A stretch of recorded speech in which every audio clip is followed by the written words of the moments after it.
우리가 지난 시간에 그 계시록 이제 하면서 계시록을 어떻게 볼 거냐라고 할 때 막 다 기억나는 사람이 있죠? 안 오신 친구들도 있는데 세 가지를 우리가 생각하면서 계시록 봐야 된다고 했어요. 그죠? 첫 번째는 계시록은 서신서입니다. 그래서 이제 그 계시록이 서신서라는 생각을 반드시 갖고 봐라. 그냥 계시록은 천상의 이야기를 하고 있지만 편지의 형식으로 띄고 있다는 얘기는, 자, 편지라는 건 예를 들어서 내가 뭔가 편지를 보낼 때 수신자가 누구고 어떤 상황이고 또 그거를 받고 있는, 편지를 받고 있는 사람들이 지금 어떤 상황이길래 이 얘기를 하나, 이런 좀 배경 지식이 있어야 되잖아요. 그죠? 또한 편지를 쓸 때 내가 한영이한테 편지를 쓰는데 한영이가 알아듣지 못하는 아무 언어나 내가 막 할 수는 없잖아. 그죠? 내가 알고 있는 언어는 다행히 한영이가 알고 있는 언어가 전부야. 그렇기 때문에 이게 괜찮은데, 그러니까 하나님이 요한을 통해서 우리에게 편지를 썼다는 얘기는, 요한 사도가 편지를 썼다는 얘기는 그 당시 1세기의 사람들이 알아들을 말로 썼을 것이고 또 알아듣는 어떤 용어들을 사용했을 것이다. 그죠? 그러니까 계시록을 읽을 때는, 물론 계시록을 우리가 지난 시간에 어떤 책인 것 같아 그랬더니 무서워, 예언, 불 막 이런 거 생각난다 그러지, 그지? 물론 그런 건 생각날 수 있는데 우선 제일 먼저 생각해야 되는 건 뭐냐면, 요한계시록은 편지다. 편지는 그 당시에 쓰는 사람과 그걸 읽는 사람들의 상황을 아는 게 중요하다. 그죠? 두 번째, 성경은 우리가 이제 요한계시록을 뭘로 봐야 되냐면 성경으로 봐야 된다. 당연히 성경이지. 그죠?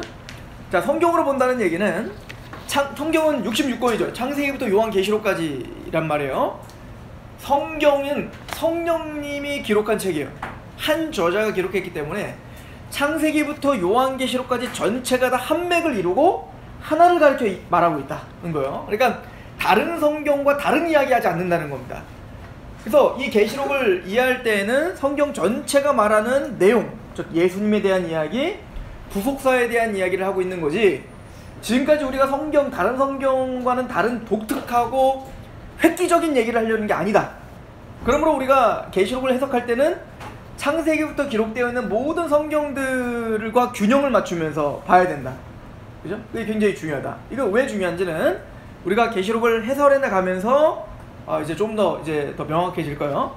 자, 그리고 또 중요한 게 있는데, 마지막은 이 계시록은 묵시문학이다. 그러니까 우리가 이제 그 시를 읽으면서 시에 내 마음은 호수다라고 써 있는데, 내 마음은 호수다라고 했더니 진짜 내 마음이 호수고 내가 물 찬다는 얘기야 지금 복부에? 그런 얘기 아니잖아요. 그러니까 시는 시처럼 읽어야지.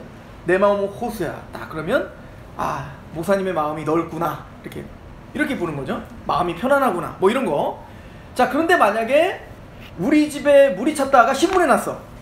그럼 그거는 정말 우리 집에 그 풍요로움이 있고 우리 집에 뭔가, 이거 비유야? 신문은 어때? 정말 말 그대로 문자적으로 우리 집에 물이 찬 거야. 그런 것처럼 우리가 글을 읽을 때는 초등학교만 나오면 분명히 이게 어떤 장르인지를 알고 그 장르에 맞게 해설해야 될 거 아니에요. 그죠? 마찬가지로 성경도 똑같아요. 시편을 해석할 때는 당연히 시를 읽듯, 사도행전을 해석할 때는 당연히 전기집을 읽듯 문자적으로 봐야지. 바울이 스데반이 돌 맞아줘. 돌은 무슨 의미일까? 그게 왜 필요해? 돌 맞았다면 돌 맞은 거지. 아프겠다지. 그죠? 그런데 모든 성경은 이렇게 각각의 장르가 있는데, 계시록은 어떤 장르냐면 묵시문학이다. 묵시문학은 뭐냐면 상징어를 통하여 하나님의 계시를 굉장히 드러내는 책이에요. 상징적인 용어가 굉장히 많습니다. 예를 들어서 구약의 묵시문학에는 에스겔, 스가랴, 다니엘 이런 책들이 있어요. 또 성경 말고도 계시록이 쓰여질 당시에 여러 묵시문학들이 굉장히, 바룩서랄지 뭐 이런 그 성경 외에 묵시문학도 많단 말이에요. 그러니까 그런 어떤 묵시문학적인 성격을 우리가 가지고 요한계시록은 문자적으로 보지 않고 상징적으로 보는 책이다. 상징의 책이다. 그럼 상징 어떻게 해석해야 돼? 코에 걸면 코걸이고 귀에 걸면 귀걸이면 안 되겠죠. 성경은 성경 해석하게 하라. 무슨 얘기냐면 계시록은 구약을 좀 아는 사람들은 계시록을 읽을 때 독특한 책이지 않다는 걸 아는 건, 계시록에 나오는 모든 환상들, 그런 것들이 다 상징적인 표현들이 다 어디에 나왔냐면 다니엘서, 스가랴서, 이사야서, 에스겔서 이런 데에 이미 다 나와 있어. 그러니까 당연히 우리는 계시록을 해석할 때 뭐를 참고하면 될까요? 구약의 그런 묵시 문학들을 참고하면서 해석하면 되겠죠? 자, 이렇게 세 가지를 가지고, 물론 더 많은 얘기 해야 되지만 우리 핵심적인 세 가지를 이야기했어요. 그죠? 자, 그러면 계시록은 도대체 어떤 이야기들로 쓰여져 있는가에 대해서 오늘 그 22장까지인데, 계시록이 22장의 내용들을 목사님이 어떤 내용이 있다는 것을 여기다 다 적진 못했어. 그냥 목사님 막 생각나는 대로 쭉 가장 핵심적인 것만 쭉 정리한 건데, 이 내용을 가지고 요한계시록이 진짜 우리에게 하고자 하는 얘기가 뭔지, 이 큰 주제를 오늘 상고하려고 하는 거예요. 그러니까 오늘 들으면 사실은 계시록 다 띈 거지. 그죠? 띈 거야. 자, 계시록 1장부터 가봅시다. 1장에는 어떤 이야기가 있냐면, 당연히 편지니까 누가 썼고 왜 썼고 누구에게 썼고 이 얘기가 써있겠죠. 그죠? 그런 것처럼 계시록은 누가 썼는지 바로 요한이 썼다 라고 이야기를 하죠. 그죠? 1장에 보면 발신자는 누구야? 요한이고, 그럼 수신자는 누구냐? 7 교회다, 이렇게 이제 되는 거예요. 그러면은 왜 썼냐? 왜 이 편지를 쓴 이유가 뭐냐? 라고 할 때 예수님의 계시를 주시기 위한, 계시를 전달하기 위함이다. 자, 1장에 그리고 또 어떤 내용이 있냐면, 그러면 그 계시를 주신 예수님이 누구냐? 궁금하겠지? 그 예수님은 바로 하나님이다 라고 하는 것을 이야기해줘요. 그래서 1장에 보면 예수님이 막 머리가 희고, 그죠? 그리고 그 발은 빛난 주석과 같고, 막 입에서 막 검이 나오고, 막 이런 얘기들이 막 나와요. 이런 묘사들이 다 뭐냐면 사실은 신적인 표현이야. 하나님의 머리는 희기, 그러니까 거룩하시고 뭐 이런 표현이야. 그리고 막 빛난 주석과 같고, 그분은 심판자고 막 이런 얘기들이거든요. 그래서 예수님은 지금 발신자는 사도 요한인데, 사도 요한이 어디 갔냐? 반모섬이라는 데에 즉 유배가 있어. 유배 가서 반모섬에 혼자 있었던 게 아니야. 혼자 그냥 낚시를 하면서 주님 그러면서 계시 본 게 아니라, 거기는 죄수들이 모여있는 곳이고 굉장히 큰 섬인데, 거기에 죄수들이 맨날 노동하고 채찍 맞고 하는 곳이에요. 그러니까 요한도 그렇게 채찍 맞고 노동하면서 그런 고된 삶을 살면서 주의 날, 그 일요일날, 주일날 주님이 부활한 그날에 예수님이 계시를 주신 거야. 천사들을 통해서 주셨어. 누구에게? 요한 사도에게. 누구에게 편지를 보내냐고, 즉 7 교회. 7 교회는 누구냐면 그 당시에 팔레스틴 땅이 소아시아에 있었던 진짜 7 지역에 있는 교회들에게 편지를 보내는 거예요. 그죠? 그래서 그 7 교회를 나중에 이제 우리가 외울 거야. 쉬워. 에서버두 사빌라. 시작. 에서버두 사빌라. 에베소, 서머나, 버가모, 도아디라, 사데, 빌라델피아, 라우디게아. 이 7가지 교회에게 편지를 보내는데, 자, 이 7개 교회는 실제로 있었던 교회지. 그래서 우리가 편지라는 걸 잊지 말아야 되는데, 나중에 보면 뭐 도아디라 교회에게 뭐 이렇게 말해요. 너희가 차갑든지 뜨겁든지 하든지 뭐 이런 얘기 나오죠. 왜 그러냐면 라우디게아라고 하는 곳은, 라우디게아가 윗지역은 누가 살았냐면, 윗지역에는 히에라볼리가 있고요. 밑에 지역은 골로세가 있어요. 근데 여기는 중간 지역이었다. 근데 히에라볼리는 뭐냐? 온천 지역이에요. 온천. 뜨거운 온천. 그러니까 온천 지역에 나면은, 온천이 막 이렇게 나오면은 굉장히 물이 좋잖아. 그죠? 그러니까 히에라볼리에는 물이 뜨거워. 온천이니까. 근데 얘가 물이 이렇게 내려오면서 어떻게 될까? 식겠지.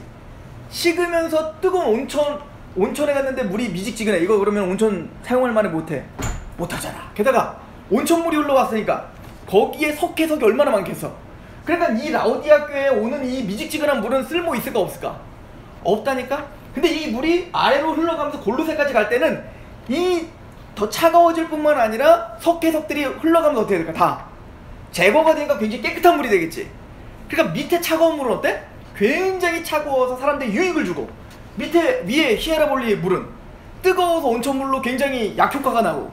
근데 이 라우디게아는 뜨거운 것도 아니고 차가운 것도 아니고 미직전해갖고 그 물로다가 먹고 마셨더니 어때? 눈병 나고. 그지? 그래서 라오디게아 교회가 이런 상황을 가지고 말을 하는 거야. 너희들은 뜨겁든지 차갑든지 하라. 그러니까 라오디게아 사람들은 이 말 딱 들으면 이 어떤 내용인지 그냥 알겠죠. 그죠? 자, 이런 것처럼 7교회는 소아시아에 있었던 딱 7개의 교회들에게 진짜 보낸 거이면서 이 요한계시록은 무슨 문학이라고? 묵신문학에는 뭐가 강조돼야 된다? 뭐 어떻게 해석해야 된다? 상징어다 이거야. 그래서 특별히 우리가 요한계시록을 해석하면서 가장 많이 접할 숫자가 나와요.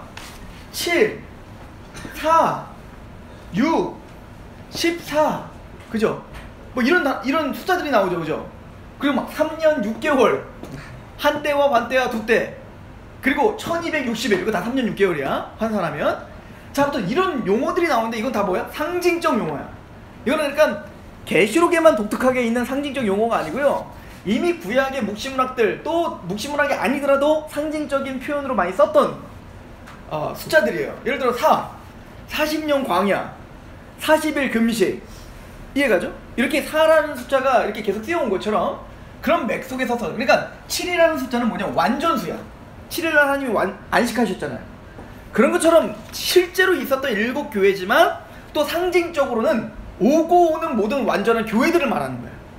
이해가죠? 그러니까 이게 단순히 1세기 교회들에게만 보내는 편지가 아니라 1세기에게 보내는 편지이지만 오고 오는 모든 세대, 예수님 재림 때까지 있을 모든 교회에게 보내는 편지라는 뜻인 거야. 우리가 7교회인 거죠. 이해가죠? 자, 그렇게 우선 알자. 그런데 그 7교회에게 보내는 이 편지를 누가 썼냐? 예수님이 지금 요한을 통해서 주는 거잖아, 그지? 근데 이 예수님은 어떤 분이래? 하나님이셔. 그러니까 예수님이 초림에는 어떻게 오셨죠? 이 땅에 십자가에 죽고 아무 힘없이 십자가에 죽으신 예수님이잖아. 그런데 지금 세례 요한에게 편지, 계시를 주시는 예수님은 어떤 분이야? 이미 영광스러우신 하나님이셨다고. 십자가를 짊어지셨지만 십자가가 끝이 아니라 예수님은 부활하셨고 승천하셨고 지금은 어때? 심판자요, 영광스러운 하나님이요, 모든 권세를 잡고 계시는 분이며 알파와 오메가며 처음과 나중이며, 이게 지금 요한계시록을 표현한 예수님이에요. 그 예수님이 지금 요한과 7교회에게 편지를 보내. 어떤 의미가 있을까? 봐봐. 지금 반모섬에서 노동하고 채찍맞고 힘들어 죽겠는 사도 요한에게 예수님이 나타났는데 십자가에 달리신 예수가 아니라 십자가에 달리시고 부활하신 영광스러운 주님으로 나타나셨어. 이것이 세례 요한에게 어떤 의미일까? 위로지. 아, 나도 지금 주님처럼 십자가의 고난의 길을 걷고 있지만 주님은 그게 끝이 아니라 영광스러운 하나님으로 주권자로 계시고 내가 믿고 있는 예수님은 하나님이시구나, 심판주구나. 이 어떤 그 기대와 소망을 갖고 우리가 어떻게 하는 거야? 이겨낼 수 있는 거야, 고난을. 그치? 그런 의미로 사실은 요한계시록 쓰여졌다는 얘기죠. 자, 그래서 그 예수님이 지금 뭐 하시냐면 1장에 보면 예수님이 7 촛대와 7 별을 붙잡고 계시대. 이게 1장에서 말해. 7 촛대는 나중에 다 말할 거니까 7 교회를 말하는 거고, 7 별은 거기서 사역하는 사자들, 즉 뭐냐면 목자들을 가리켜 이야기해요. 자, 지금 예수님이 어디 계시대? 7 교회와 함께 계시고 7 교회에 지금 사역하고 있는 누구와 함께 있어? 사자들과 함께 있다는 거야. 지금 이 얘기는 고난 중에 힘든, 그리고 이 1장 끝나고 2장과 3장까지 이 2장에 걸쳐서 7 교회를 한 교회 한 교회 다 소개해. 에베소, 서머나 이런 숫자로 쭉 설명한단 말이에요. 근데 7 교회 이야기를 보면, 7개 이야기 보면, 예를 들어서 서머나 교회나 빌라델피아 교회 같은 경우는 엄청 칭찬받아. 야, 니들 진짜 대단하다. 니들 세상에 타협하지 않고 하나님 말씀대로 사니까 니들 참 놀랍다. 그렇게 칭찬해. 근데 라오디게아, 버가모, 그리고 두아디라 이런 데는 칭찬도 좀 받다가 엄청 야단 맞아. 야, 니들 그렇게 살래? 너희들 차갑지도 않고 뜨겁지도 않고 자꾸 그럴래? 아니, 니들 이세벨을 자꾸 끌어들일래? 우리로 말하면 자꾸 세속적인 생각 가운데 정말 거룩하지 않고 정말 세상처럼 살을래? 이렇게 자꾸 야단 맞는다고. 그러다가 아주 히트가 저기 사대교회야. 사대교회는 뭐라면, 아니 니들은 죽었다. 니들은 야, 이 교회도 아니야. 뭐 이렇게까지 얘기하는 것처럼 보인단 말이야. 자, 그런데 중요한 건 그러니까 일곱 교회, 오고 오는 모든 교회는 완벽하다? 완벽하지 않다야. 문제도 있고 때로는 죽어 보일 수도 있어. 그런데 중요한 건 뭐냐면 1장에 예수님이 부활하고 승천하신 그 예수님께서 누구와 함께 계시다? 그 교회와 함께 계시고 그 교회를 붙들고 계신다, 이 얘기인 거예요. 일곱 교회를 우리가 이제 한번 해설할 때 보면 알겠지만 그 일곱 개의 문제점이 우리 문제야, 우리 문제. 내가 그러고 산다니까? 그래서 가끔 우리가 이렇게 생각이 들지. 야, 내가 진짜 교회인가? 아, 내가 진짜 하나님 믿나? 내가 진짜 하나님 믿는 사람 맞아? 라고 생각할 때 1장 우리에게 위로를 주지. 그럼에도 불구하고 우리는 예수님이 함께 계신다는 거야. 그리고 성경 전체에서 그 일곱 교회의 이야기를 하면서 계속 말한다.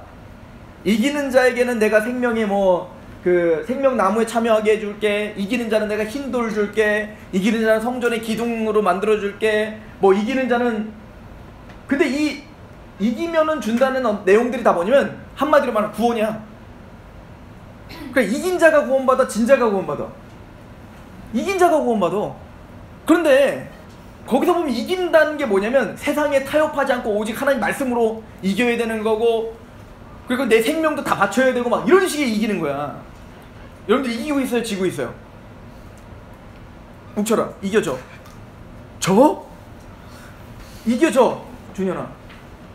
항상 하나님의 말씀대로 이기고 승리하고 막 그래? 아니면 우리는 이 사대교회처럼 때로는 죽어있는 저런 보이고 막 그래? 진다니까? 우린 져. 근데 계시록 전체가 하는 얘기는 뭐냐면 너희들은 진다야.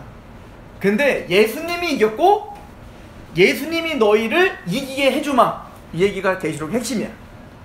자, 이 이야기를 우리가 이제 나중에 더 하게 될 거예요. 자, 그럼 보세요. 2장 3장에 우리 현실, 그러니까 밑에 있는 우리의 모습을 보여줘. 우리는 어때? 이 땅의 교회는 문제가 있다 없다? 있어. 그래서 하나님의 말씀대로 살아야 되지만 그러지 못하는 우리의 모습을 그대로 폭로해줘. 그리고는 하나님은 이 땅의 교회에서 어디로 눈을 올리냐면 하늘의 교회로 눈을 올리는 거야. 이게 4장 5장이야.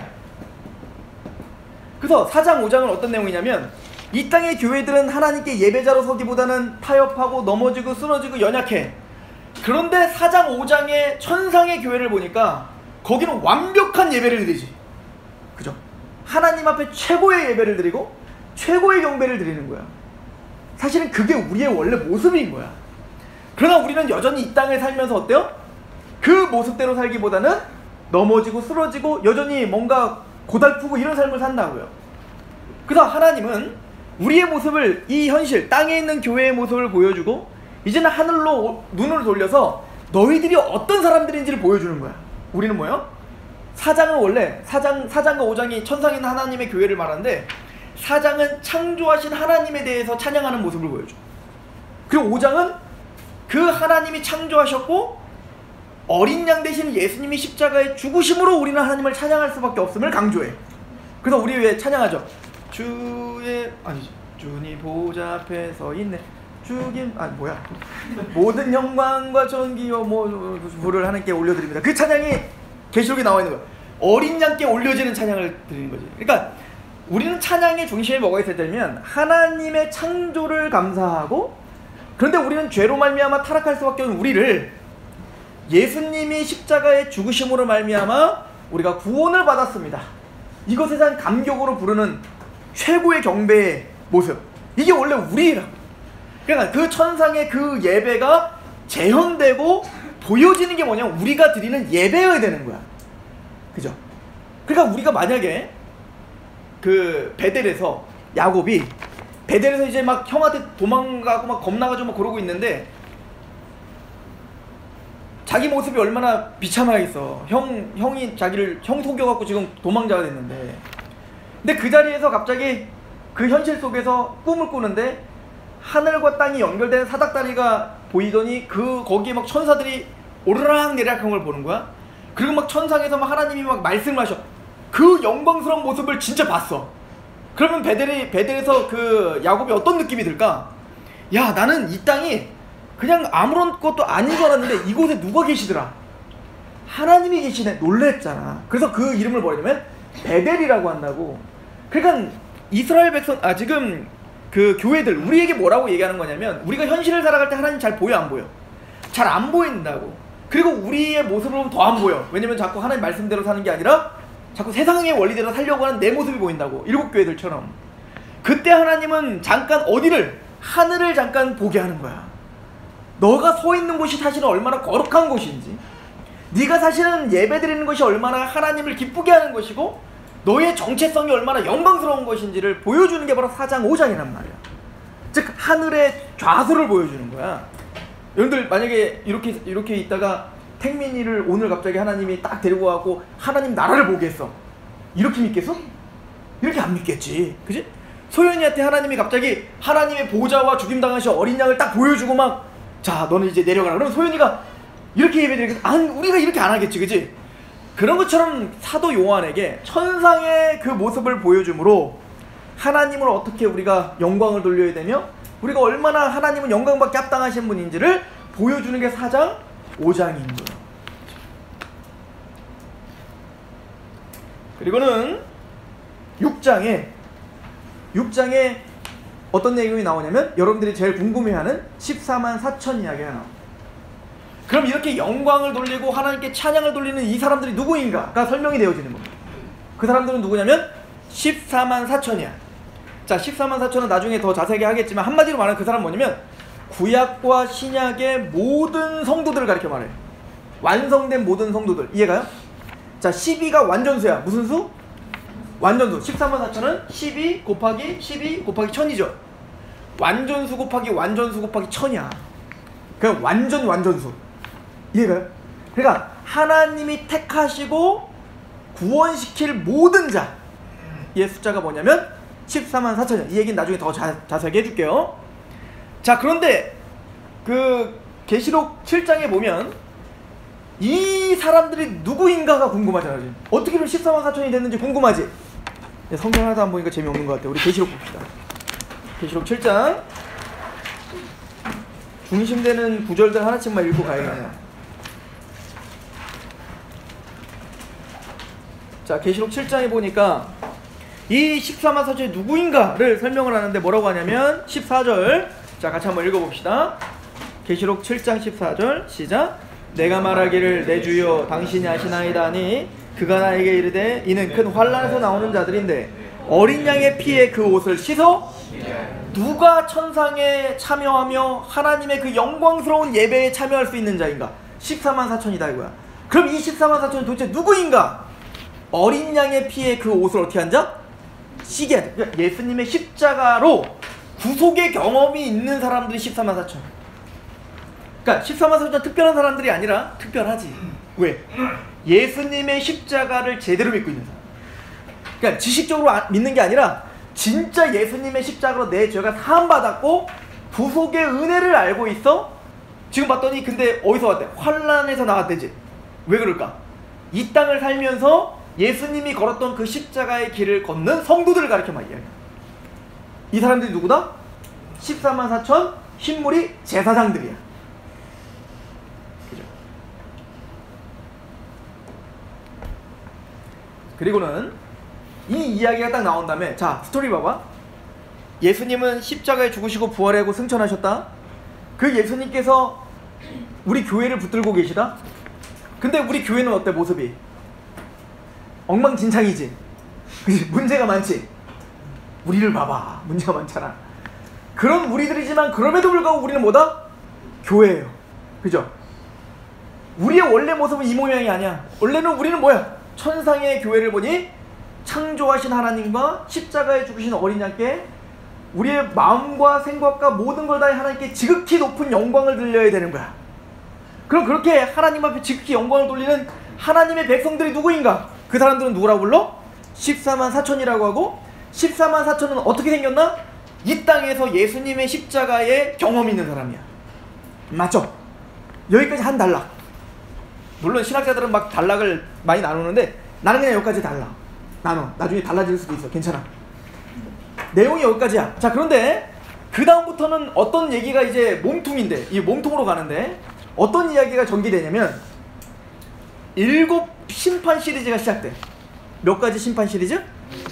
7 심판 시리즈. 많이 들어본 사람이 있을 건데 계시록에 조금 관심이 있었던 사람들은 뭐 어렵지 않아요. 7인, 7나팔, 7대접 심판 시리즈야.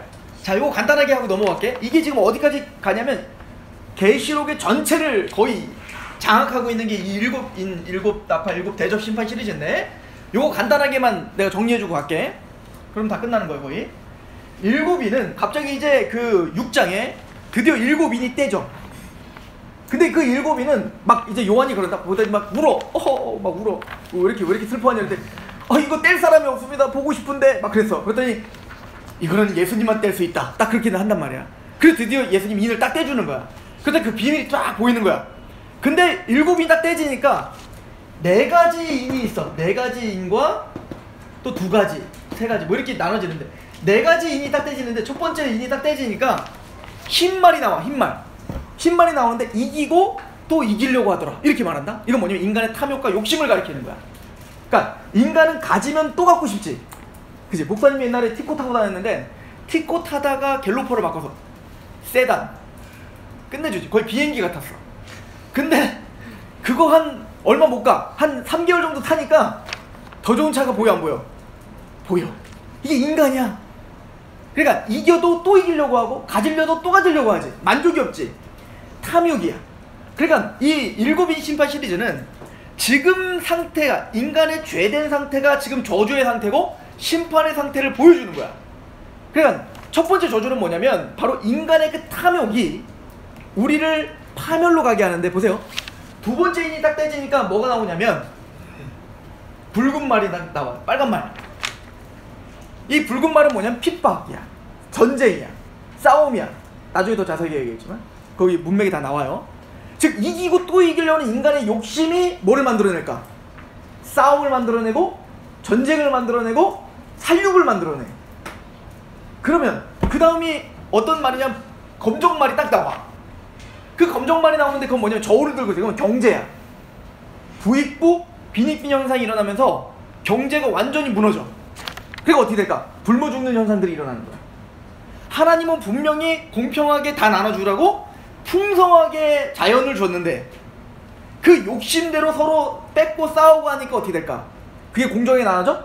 몇 사람에게만 그게 돌아가고 나머지는 다 어떻게 될까? 흉년이지. 경제 파탄이 일어나는 거야. 그래서 마지막은 뭐냐면 청황색. 이 청황색은 뭐냐면 시체 색깔을 말해. 시체가 핏기가 없는 색깔, 청황색이야.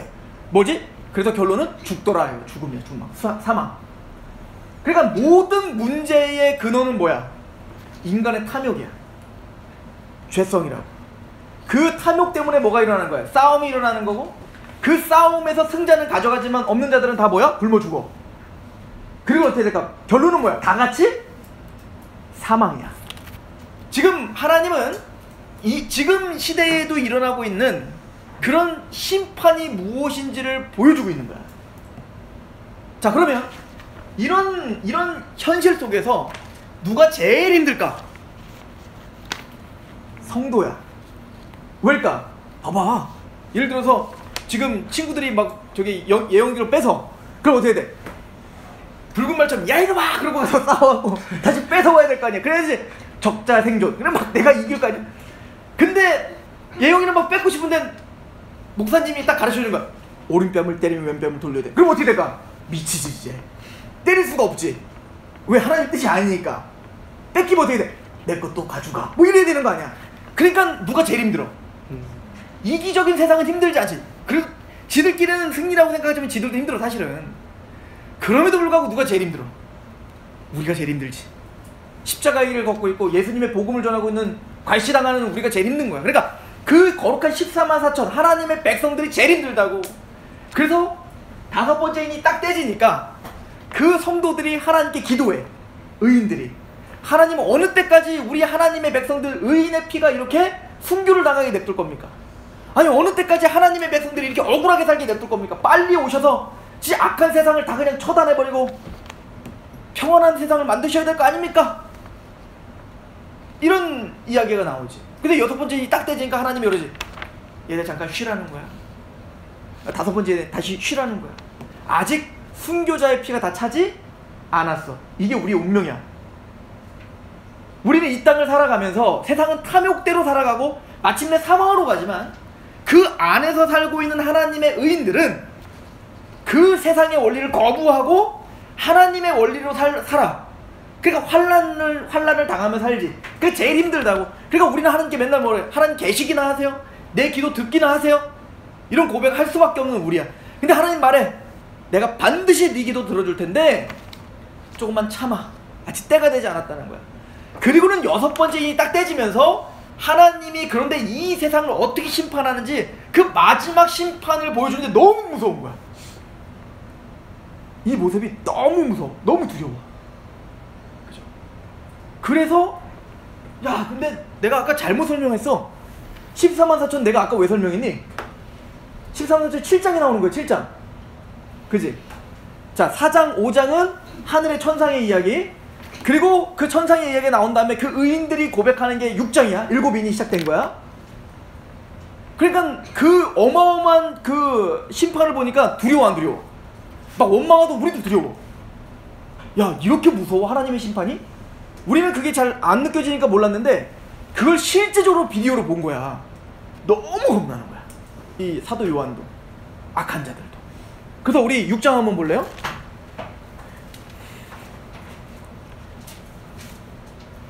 6장에 보니까 마지막 심판 6번째 떼어지니까 그 심판에 대해서 막 보여줬어. 이렇게 6장 12절에 내가 본 6째 인을 떼실 때 큰 지진이 나며 해가 검은 털로 짠 삼국같이 검어지고 달은 온통 피같이 되며 하늘의 별들이 무화과 나무가 대풍에 흔들려 설익은 열매가 떨어지는 것 같이 다 떨어져. 그러니까 모든 만물이 초토화되는 거야 지금. 막 지진 나고 이 정도가 아니야. 그냥 완전히 그냥 막 하늘이 그냥 막 감겨버리고 막 이 땅이 다 뒤집어져 버리고 다 죽어버리고 막 이런 현상이 일어나. 그래서 뭐라고 하지? 16절 봐봐.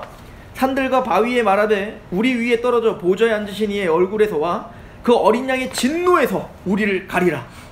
그들의 진노의 큰 날이 이르렀으니 누가 능히 서려. 그러니까 사도 요한도 그렇고 마지막 심판들을 정말 목격하면 누가 감히 이 앞에 설 수 있겠는가? 너무 겁나는 거야. 그 심판 앞에 설 수 있는 사람이 있을까 없을까? 있다는 거야. 설 수 있는 사람이 딱 한 종류 있다는 거야. 그게 뭐냐면 바로 14만 4천이라는 거야. 그래서 7장에 14만 4천이 이어지는 거야. 그 14만 4천은 누군데? 아까도 말했지만 어린 양의 피에 그 옷을 씻어 희귀한 자. 예수님의 구속을 경험한 하나님의 백성만이 그 심판을 두려워하지 않을 수 있다. 이 얘기를 이어지는 거지. 그리고는 7번째 인이 딱 떼어지면서 바로 7 나팔이 시작되는 거야. 근데 봐라. 8장 한번 보세요. 8장. 근데 7번째 인과 인은 뭐냐면 7 나팔이야. 이해가죠? 이게 연결됐어. 그러니까 이제 요한계시록을 여러분들 같이 보면 아시겠지만 요한계시록이 굉장히 스펙타클한 판타지 영화 같은 느낌이 들어. 막 장면이 막 넘겨가면서 막 지금 긴장감이 있지, 그치? 막 하늘 보여줬다가 갑자기 막 심판 막 하다가 갑자기 누가 가면서 짠 나 막 이러면서 지금 막 뭔가 지금 촥, 그지? 근데 이제 8장에 하나님께서 8장 1절 봐봐. 굉장히 중요한데 7째 인을 떼실 때 하늘이 반 시간쯤 어떻게 돼? 고요하던. 야, 이게 봐봐. 심판의 모습이 막 보여. 그리고 막 천지가 막 요동을 치고 막 별 떨어지고 막 하여튼 막 사람 막 죽고 막 엄청 시끄럽고 막 겁나고 두려운데 갑자기 반 시간이 조용해. 갑자기 아무 소리도 안 나. 겁나 안 겁나? 이 반 시간 동안 고요한 건 뭘까? 폭풍 전야야. 엄청난 더 큰 폭풍이 올 때 잠시 고요한 거야. 그치? 지금 굉장히 그러니까 실감나게 지금 요한계시록 쓰여져 있죠. 이걸 영화로 만들어야 된다니까? 누가 만들래? 그때 3절 보세요. 또 다른 천사가 와서 제단 곁에 서서 금 향로를 가지고 많은 향을 받았으니 이는 모든 성도의 기도와 합하여 보좌 앞 금 제단에 드리고자 함이라. 향연이 성도의 기도와 함께 천사의 손으로부터 하나님 앞으로 올라간지라. 천사가 향로를 가지고 제단의 불에 담아다가 땅에 쏟음에 우레와 음성과 번개가 지진이 나다. 봐봐라. 아까 의인들이 기도했지. 6장에 어느 때까지 도대체 우리가 이렇게 고난당하면 이렇게 살아야 됩니까? 근데 하나님이 그 기도 들은 것 같아, 안 듣는 것 같아? 안 되는 거야. 우리 상황이 변화되지 않잖아. 그지? 그런데 지금 그 모든 기도들이 지금 다 누구에게 올라가고 있어? 하나님께 올라가 그 기도가 다 차서 그 기도의 응답으로 뭐가 시작되는 거야? 7 나팔, 심판이 시작된다는 걸 알아야 돼. 우리의 기도가 지금 당장 들어지지 않는 것 같아도 여러분들의 모든 기도는 지금 하나님께 다 상달되고 있음을 보여주는 거야. 지금 반모섬에서 고난당하는 요한이 얼마나 많은 기도를 했겠어. 지금 초대교회 사람들이 예수를 믿는다는 거 하는 것 때문에 사자굴에 던짐을 당하고 톱에 켜는 고통을 당하고 카타콤에 들어가서 그 지하에서 평생을 살다가 몸이 썩고 문둥병에 걸리는 그런 고통 때문에 예수님 믿는 하나님 때문에 그렇게 고난당하는 하나님 백성들이야. 얼마나 눈물을 기도했겠어. 그런데 그 기도가 들어져 안 들어져? 안 들어지는 것 같다고. 근데 그들에게 지금 뭐 해주는 거야? 아니야 얘들아, 너희들의 기도는 하나도 땅에 떨어지지 않아. 너희가 그런 고난 중에 기도한 모든 기도의 응답으로 내가 반드시 7 나팔을 불어 심판한다야. 그러므로 여러분들이 하는 기도는 응답되지 않는 건 없다. 반드시 하나님이 그 응답되는 걸 보게 될 것이다. 하나님은 그래서 이제 예수님의 재림을 신원의 해라고 말해요. 우리들의 그 고통 소리를 갚아주는 날입니다. 그래서 7 나팔 시리즈가 쭉 시작되는데, 자, 7 나팔은 나중에 좀 더 자세하게 해야 되는데요. 결론은 그래요. 땅, 바다, 강, 하늘, 이게 지금 7 나팔과 7 대접 심판 시리즈와 동일한 패턴이에요. 땅이 먼저 심판받고, 바다가 심판받고, 강이 심판받고, 하늘이 심판받아. 근데 이게 지금 성경을 좀 안다 하면 뭐랑 연결되어 있는지 알면, 하나님이 천지를 창조하실 때 제일 먼저 뭘 만드셨어? 하늘을 만드셨지. 그지? 위에 궁창과 아래 궁창을 나눴잖아. 그 다음에 뭐 만들었어? 강을 만들고 바다를 만들었지. 거기서 이제 물고기가 살게 하고, 그 다음에 거기서 뭐예요? 바다에서 뭐가 나게 했어? 땅이 드러나게 했지. 지금 심판이 뭐야? 하나님이 창조하신 순서의 반대로 지금 이루어지고 있는 거야. 그러니까 하나님이 창조하신 우리가 지금 누리고 있는 모든 것들, 이 모든 것들을 하나님이 다 어떻게 하겠다는 거야? 없애버리겠다 이거야. 왜? 하나님은 하나님께 영광을 돌리라고 우리에게 이 땅과 하늘과 바다와 물을 줬는데, 이놈의 인간들은 하나님이 주신 은혜를 이용하여 하나님을 대적하지. 그러므로 그 우상의 근원인 내가 만들어 놓은 하늘과 땅과 바다와 모든 인간에게 주어진 일반 은총들을 싹 다 어떻게 하겠다? 가져가고 그 위에 살고 있는 모든 사람들, 동식물들 다 끝장내겠다. 이게 심판이야.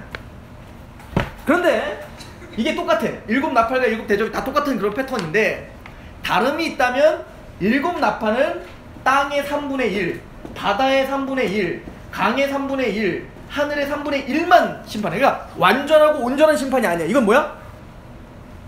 이 심판의 목적은 뭐냐면 회개를 촉구하기 위한 심판이야. 내가 반드시 이렇게 없앨 테니까 니들 빨리 회개해. 그런데 결론은 뭐냐면, 이 심판을 듣고도, 이런 무시무시한 하나님의 영광스러운 위엄의 심판을 보고도 사람들은 회개하더라 안 하더라? 안 하더라. 이게 그대로 써 있어요. 그리고는 7 대접 심판 시리즈가 시작되는데, 그때는 뭐야? 땅, 바다, 강, 하늘이 완전히 초토화. 이건 뭐 예수님 재림 때 마지막 심판을 말하는 거야. 이 7 대접 심판 시리즈는. 자, 이 이야기가 이제 계시록 전체를 장악하고 있다.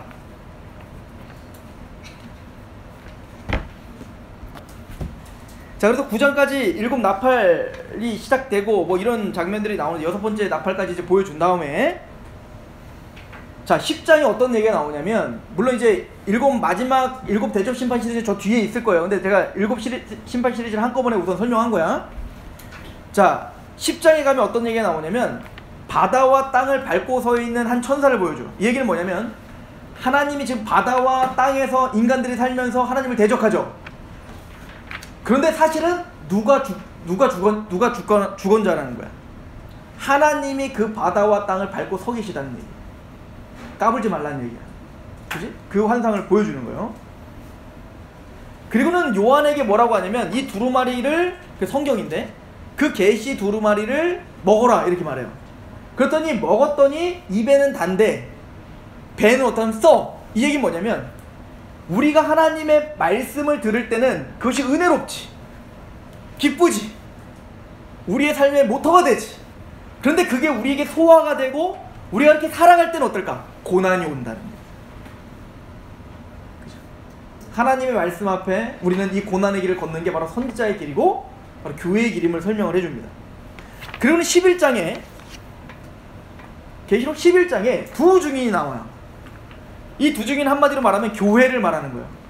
그럼 하나님의 말씀을 받아서 입에는 달고 배에서 쓴 그 하나님의 교회들, 그 하나님의 말씀을 경험한 하나님의 교회들은 여기 11장 한번 가봅시다. 그 두 증인은 누굴 얘기한다? 우리를 말하는 거예요. 교회들을 말해요. 그럼 교회들의 특징이 뭔가? 자, 11장 보세요.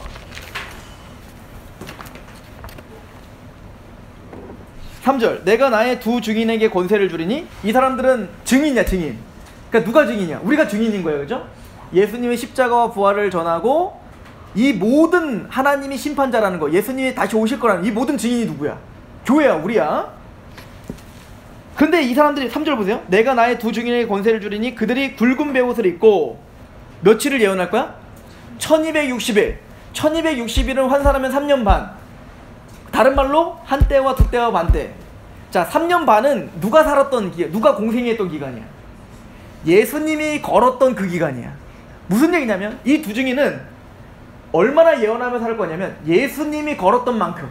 무슨 얘기냐면 예수님의 발자취를 따라가는 사람들이란 얘기인 거야. 누가? 우리가. 그 7교회가.